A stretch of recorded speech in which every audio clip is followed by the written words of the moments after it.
Hi everyone, welcome to our weekly Q&A session, and today it is my pleasure to welcome here for the first time ever our coach Aly. She's one of our latest additions to our coaching teams, and hi Aly, it's very nice to see you and meet you. How are you today? Hi, Veronika, Coach Veronika. I'm good. I'm glad to be here. This is exciting. My first Q&A with you. So thanks for inviting me to be here. Yeah, of course, anytime. I'm really happy that you are here. You are very experienced. You had some experience with coaching people before Insomnia coaching. So I will be really curious about your answers and your thoughts to the questions that we already have some. And let's start with the first question. So we have a question from Prashi. I feel fatigued all the time, even when I sleep enough. When I sleep enough. I have insomnia too, so I'm unable to know whether it's insomnia or any nutritional deficiency. So, what do you think, Ali? Well, of course, we would always start with telling people to rule anything out with their doctor that they're worried about as far as their health.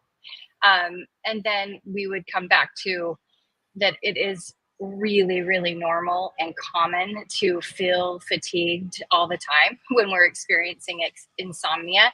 And not just due to the insomnia and the lack of sleep that we probably are getting, but also because it takes a lot of energy to stay in fight or flight.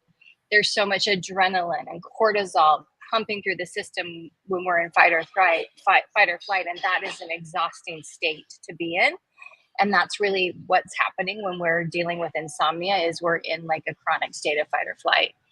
And so it's really, really common.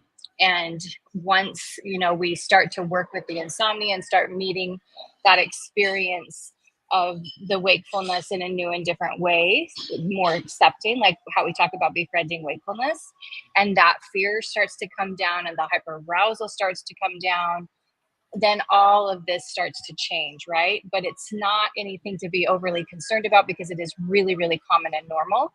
And as you work with practicing the principles that we teach at the sleep coach school, that hyperarousal will come down and the tiredness and the fatigue will also lessen and that intensity will end, right? Absolutely, you answered it. I think perfectly. I don't have really not much to add. I think everybody who's been through insomnia experience had this kind of like a period of when hyperarousal just got down, but they still were very tired.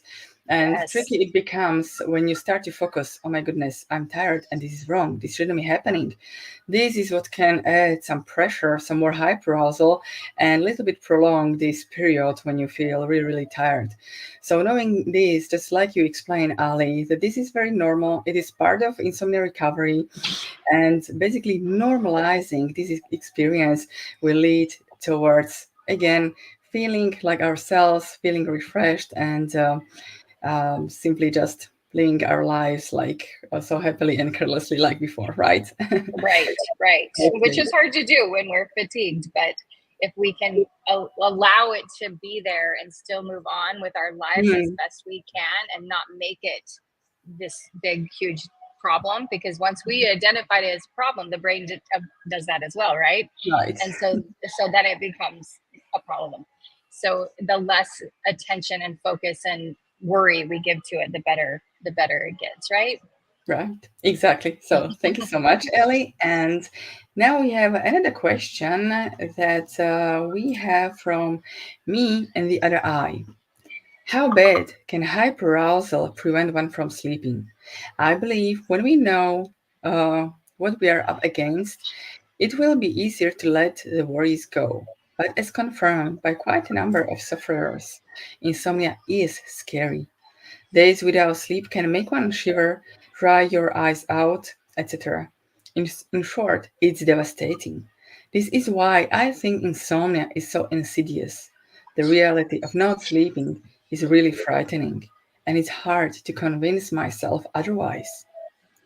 And it's this very fear that's at the back of my mind each night.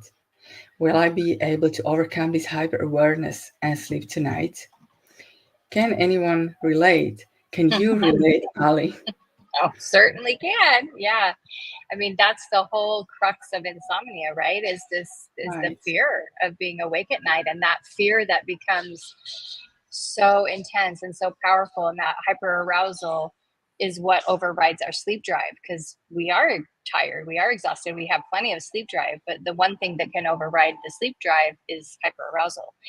And when we are in the throes of insomnia, that hyperarousal can be really high, and that fear is really, really intense. And the way that we meet that fear is really by recognizing that it's there, listening to the signal, the message the brain is giving us that it's feeling this fear, and allowing the fear to be there, acknowledging that it's there. And then with time, as we practice being with it and letting it be okay, knowing it's a safe experience, it's okay and it's safe to feel afraid. It isn't comfortable. Nobody likes that feeling, but it is safe to experience. And until the amygdala gets that message, which it can only do by our actions and reactions, you can't talk yourself into not feeling afraid. You can't reason with your that part of your brain to not feel anxiety or panic or fear. That's just not how it works in the amygdala. We have to show the brain by our actions, by our reactions to what is happening, that we are indeed safe. And the only way we can do this is by having that courage, right? To face those fears. And we don't have to have that every single night either, because that's not a realistic expectation at all. Nobody expects anybody to check the acceptance and the courage box every single night. Not at all. There's going to be nights when you have more capacity to sit with that and to be with what's showing up. And there's going to be the nights where you just don't have the capacity. And it's really important to honor where you're at and do what you need to do what you need to do to support yourself on those nights where you do not have the capacity. But over time and over practicing meeting this fear and this anxiety in this new and different way, by allowing it to be there, knowing it's safe to experience, then it starts to teach that part of the brain, the amygdala, where all this is happening. That's where the program's running, that it is actually safe to experience, even though not comfortable, even though not preferred, right? And it takes some time and it takes some consistency for the brain, that part of the brain, to get the message. Does that make sense? Absolutely. It makes total sense, Ali. Thank you so much.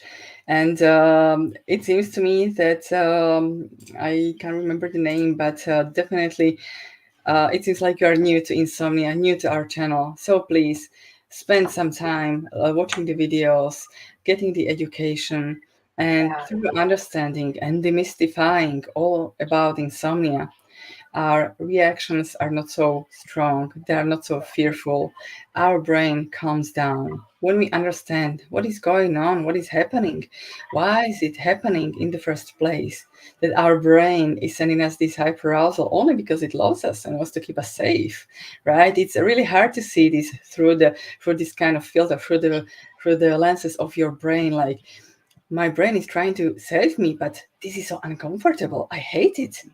And of course, you are allowed to hate it, but at the same time, you need to allow this, as uncomfortable as it sounds and as it feels, because by allowing this experience, you are teaching your brain that this is safe, just like you explained now, Ellie.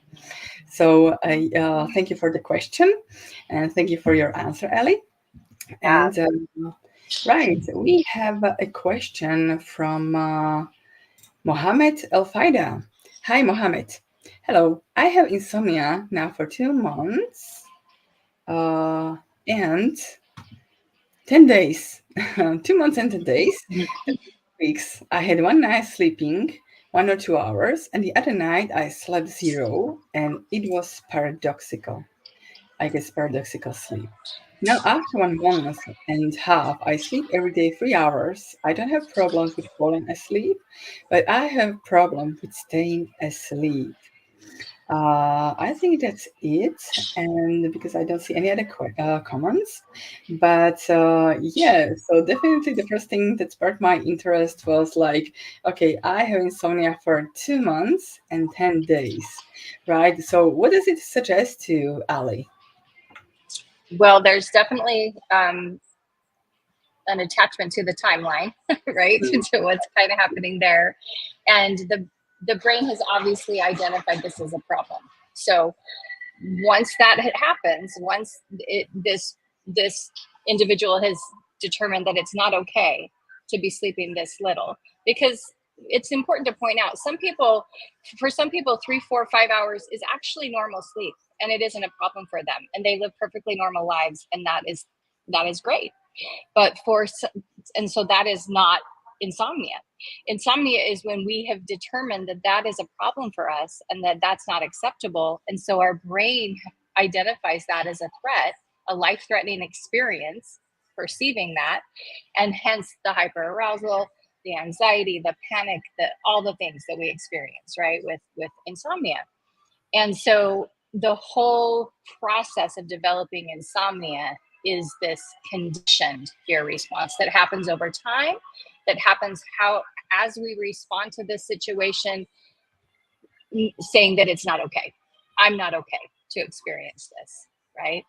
And so once that hyperarousal starts, once that the brain has identified that threat, then we have to start to work with these principles to meet this fear and to meet this experience in a new way, because it's the only way we can retrain the brain and rewire the brain. And it takes time, and it takes this understanding of demystifying what's happening, right?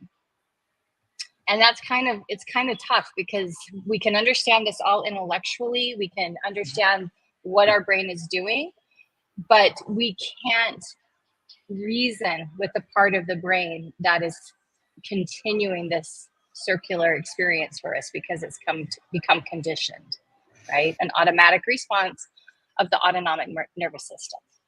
And so this is where, like you said before, Veronika, where it's like there's so much education and free material on this channel that you can really immerse yourself in to understand and demystify the experience, and then start applying the principles of befriending wakefulness, the courage and the self-kindness, and all of these things that we know, because we've been doing this for long enough, that really can help lead someone out of the struggle. And that's kind of where I would see what's happening there. What about you, Coach Veronika? Yeah, absolutely. I totally agree what you shared. And Mohammed also mentioned that he's experienced paradoxical insomnia. So a positive thing about paradoxical insomnia is that we sleep more than we think. Right. And it happens when we have enough sleep drive, but we also have a lot of hyperarousal in our body. And like Daniel says, it's like driving a car with both pedals pushed down. So there is a lot of sleep drive, there is a lot of hyperarousal, and we feel like we are super vigilant to our surroundings, but in fact, we are sleeping. We are sleeping more than we think, and this is important to note. And what I've seen, what is very helpful with the clients and students, is that if they have a partner, if they're sharing a bedroom with a partner, it's helpful if somebody could tell them, "Hey, you slept. Hey, you snored a little bit," right? Yeah. Because somebody who is experiencing paradoxical insomnia, they believe they are not sleeping at all, or they are sleeping like much less, like I shared. But when they have these little proofs, like I did sleep, I did have, I wasn't aware of what was happening in the middle of the night. Like, for example, my partner getting up 5 times to use the bathroom, or I don't know, something happened outside, some loud noises, and we weren't aware of this. That gives us this little proof, this evidence. I slept. And this is also helpful because from these little proofs, little evidence that we were sleeping, we can build our confidence. But not the confidence like sleep confidence, like I can sleep, everybody can sleep, right? But confidence, there is nothing wrong with us. And this is also helpful and important. So this is 100% agree. right. So this is one thing I wanted to mention about paradoxical insomnia, and the other thing, what Mohammed was sharing was about that he has a problem with staying asleep, not really with falling asleep, and it's all. I would say it is an invitation to befriend wakefulness. Because when we wake up in the middle of the night and again we think this is something wrong, this shouldn't be happening, this is not good, we are just Right. reinforcing the idea that there is a threat. being awake at night is not okay. And our brain reads this message as a danger. So, and when there is a danger, of course, it needs to send us more hyperarousal, more awareness, so we can be safe from this danger, right? So when you just give this reassurance to your brain, it could sound like a little self-talk. It's okay that I'm awake. I'm safe. I'm safe in my bed. I'm safe in my cozy, warm bed. You can do a little mindfulness practice, like to feel what does your duvet or your pillow feel on your skin, or what do you hear or see in the darkness. Just all these to reinforce the idea that you are safe in your home, in your bed. So, right. Okay, we have another question. I hope we have answered your questions, Mohammed. And we have a question from Pralion 9. Hi, Pralion. What is sleep's correlation with sickness recovery? I'm currently under the weather and I'm really anxious about not getting enough sleep because I feel if I don't sleep enough, I won't recover fast. So, Ali, the question to you, have you experienced insomnia and at the same time being sick? Oh, yes, definitely. I had COVID during insomnia. Mm, Um, yeah, that's a really common concern because there's this belief that if we don't get sleep, it's going to affect our health or it's going to affect our immune system. So we can't, fight this sickness the way we normally would. And unfortunately, that belief system, it kind of keeps us in a state of hyperarousal, right? Because sleep is not something we can control, whether we're sick or we're not. Sleep is beyond our ability to control. And so we all want to sleep well, whether we're under the weather or we're not under the weather. And I think there might be more of that desire to sleep well when we're under the weather, but it's still beyond our control. I mean, there's always the possibility of taking cold medicine or something to support yourself when you're not feeling well. And I think that's totally valid. But it just comes down to the fact that we cannot force sleep to happen. And so this worry and this stress about that, what that does is it actually signals to the brain that it's a threat, right? This is a problem. And so up on goes that hyperarousal, on goes the hypervigilance, the hyper awareness that actually makes sleep less likely. So the more we can sit back into the trust of our body to do what it needs to do to take care of us and understand that it's absolutely biological imperative that we will sleep, right? At some point, and having that trust in our bodies can kind of dissipate that fear, that anxiousness, that worry, and allow your body to do what it knows how to do. Does that make sense?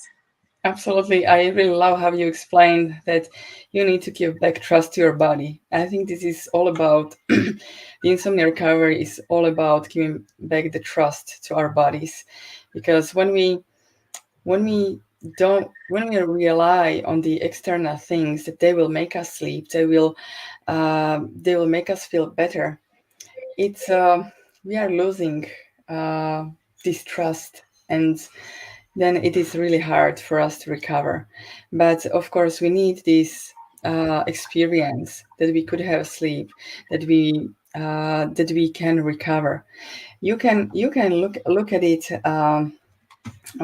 What's your name, Prelion, that once you recover from this sickness, you won't be any more afraid of getting sick and having insomnia, because you learn that you can get better despite insomnia. And this all insomnia recovery is about experiential learning. We could be telling you, like, you'll be fine, don't worry, but you need your own experience. Each of us need So our true. own experience, right? Yeah, So, it's so true. yeah, I hope we have answered your question, Prelian. And right, we have a question from Emily. Hi, Emily. Since watching your videos, I have been able to fall asleep, but some nights it takes me hours since it takes a while for me to finally feel safe with my sleep anxiety. Will this finally improve? So what do you think, Ali? I think it takes time. I think it takes time and consistency. And I know that's just, people probably get sick of hearing that. But it's just the case that it takes time and consistency to show up to that sleep anxiety that she's talking about in this new way, where that it's okay to feel that it's not actually dangerous and it's not a real threat to be awake at night. And so we have to show up to that time and time again in that way in order to teach the amygdala, where we can't talk to that part of our brain. That's not where language and reason live.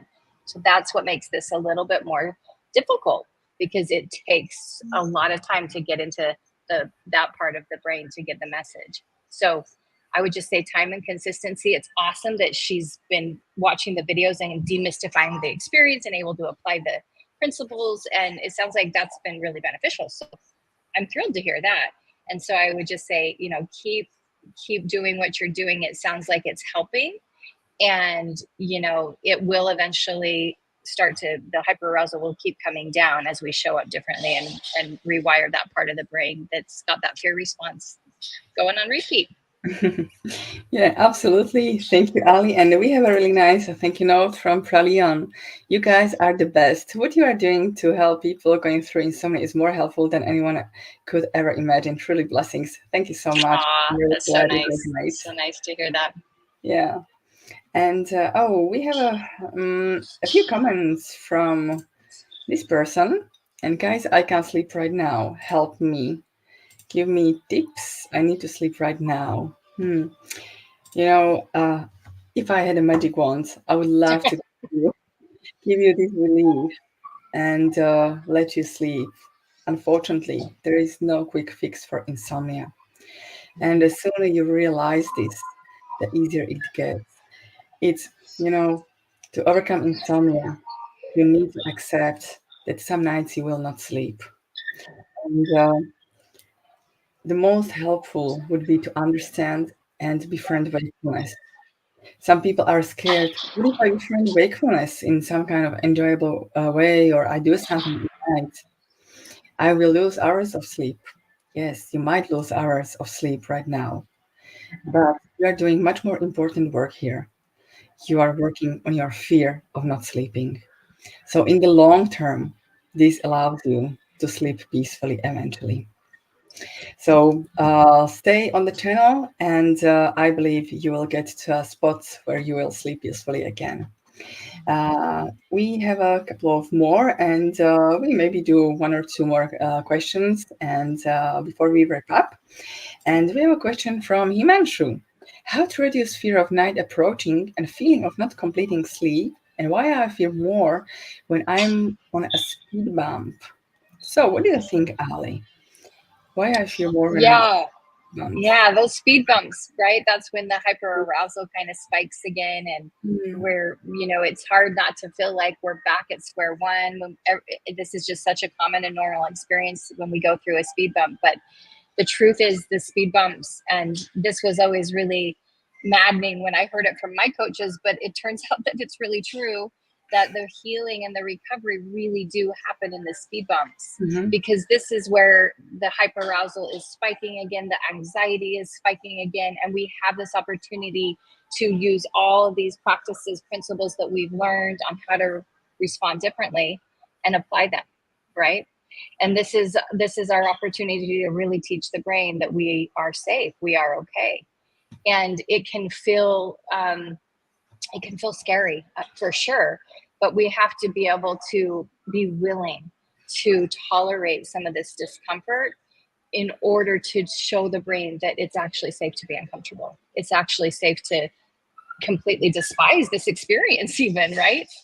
That's valid, but we can't lie to the brain about how we're feeling, because the brain knows we can't trick it. So being honest about what you're experiencing, what you're feeling, and then your actions are going to show the brain that you're safe, right? And that's such an important thing, because you just can't tell yourself you're safe. It's not enough.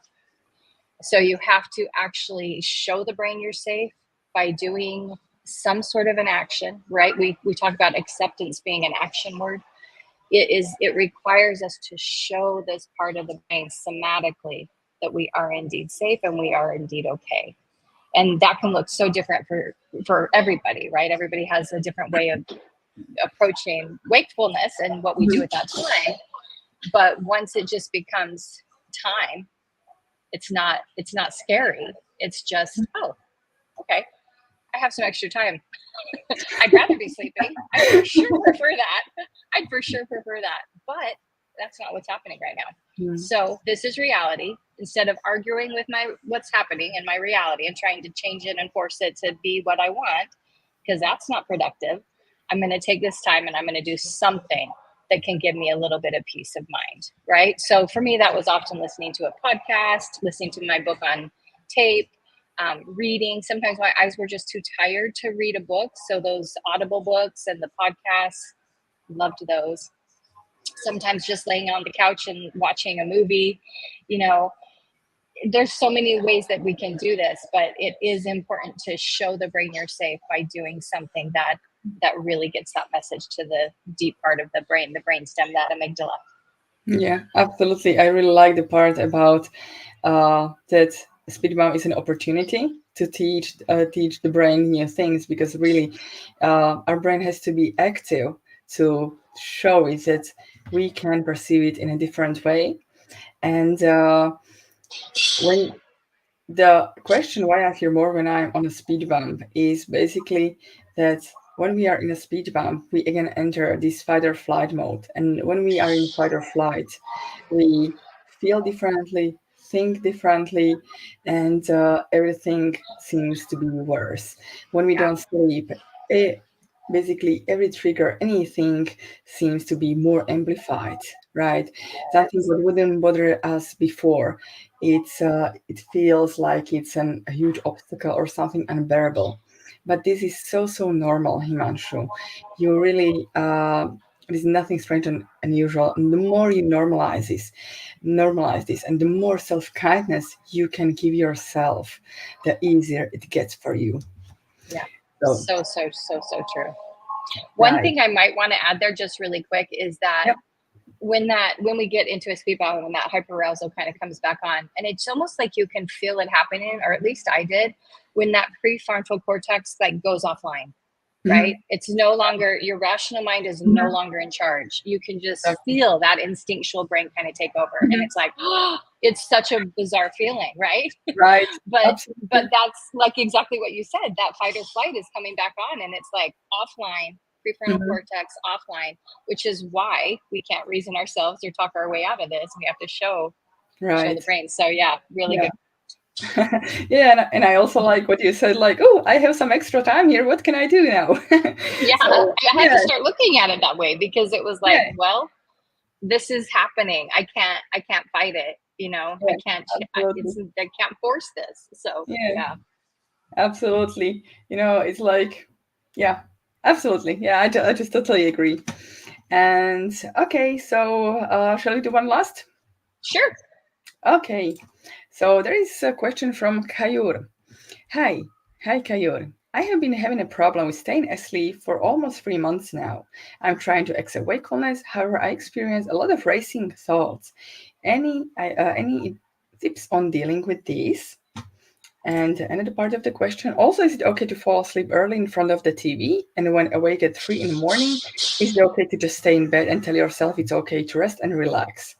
So, first question is about the thoughts, and the other one about falling asleep in front of the TV and then staying in bed, just relaxing. So, Okay. what do you think, Ali? Yes. So the racing thoughts, that is, again, that's the problem solving brain trying to signal you that this, I'm working on this, I'm going to solve this problem. And that is the racing thoughts. And the more we can just allow the brain to kind of go through its problem solving, because we can't fight our biology either. That is Mhm. part of the brain's response to when it's identified this as a threat. And it's just its way of trying to protect us. And so, what we can learn to do is not get so entangled in the thoughts, right? Mhm. So the thoughts are racing and they're there and we're aware that they're there, but we can create just a little bit of space, a little bit of distance, and recognize that we're actually not these thoughts, these thoughts are happening and it's all a bunch of static and noise and all of that. But we can develop this. It's really it is a skill and it takes time and practice, but to allow those thoughts to be there and to step away from them a bit and recognize that they're not you. It's your problem solving brain trying to protect you. And it's going to go through all of its iterations that it has to go through in order to do that. And trying to stop it's another form of efforting, right? It's another form of trying to force something that is beyond your control. So what we have control of is how we respond and react to those racing thoughts, but not the thoughts themselves. Does that make sense? Absolutely. Absolutely. Yeah, the thoughts, they are simply not our thoughts. And again, these racing thoughts, they are just part of our fight or flight. And because our brain thinks there is a threat, so we need to think quickly. So we can solve this problem also quickly. But knowing this, it can help us to distance from these thoughts and not to get entangled with them. Great. And with the last part of the question, is it okay to fall asleep in front of the TV? And then at 3 in the morning, it's okay just to stay in bed and tell yourself it's okay to rest and relax. What do you think? I think it's all okay. I actually really believe that if the path of least resistance is the path. So whatever feels the most comforting and comfortable to you, that is creating more ease, right? Whenever we're trying to force or have insistencies that it look a certain way, it can get tricky. But the more that we can allow and find that path of least resistance where it feels easeful, then there's going to be more peace, and it's going to get easier. So whatever feels the most comfortable to you, whatever creates that sense of feeling safe and comfortable and easeful is the way. What would you say? Yeah. Absolutely, I totally agree. Maybe I would just ask, when there is always this like time reference, it's 3 a.m. How do you know it's 3 a.m.? 3 a.m. Right. Looking at the clock. Yeah. So, yes, we always recommend just to go timeless at night. I still go timeless. Me too. It's just helpful, right? I don't want to think about that. Me too. And I think this was one of the most helpful tips that I got, the timeless sleep window. It's really, really practical, and just it could be we can stick to it indefinitely, for sure. Yeah, I fully agree. And sometimes you inadvertently do see the time, like if you're watching TV or, you're on your phone or whatever, but as best we can, we go timeless because it just takes that pressure off. Yeah, absolutely. Yeah. So I think we can wrap up here. Thank you so much for coming, Aly, and thank you so much. Thanks for having me. Thank you so much to everybody for posting the questions. We are going to have another Q&A next week, and by then, everybody take care. Bye-bye. Thanks, Veronika. Bye, Aly. Bye.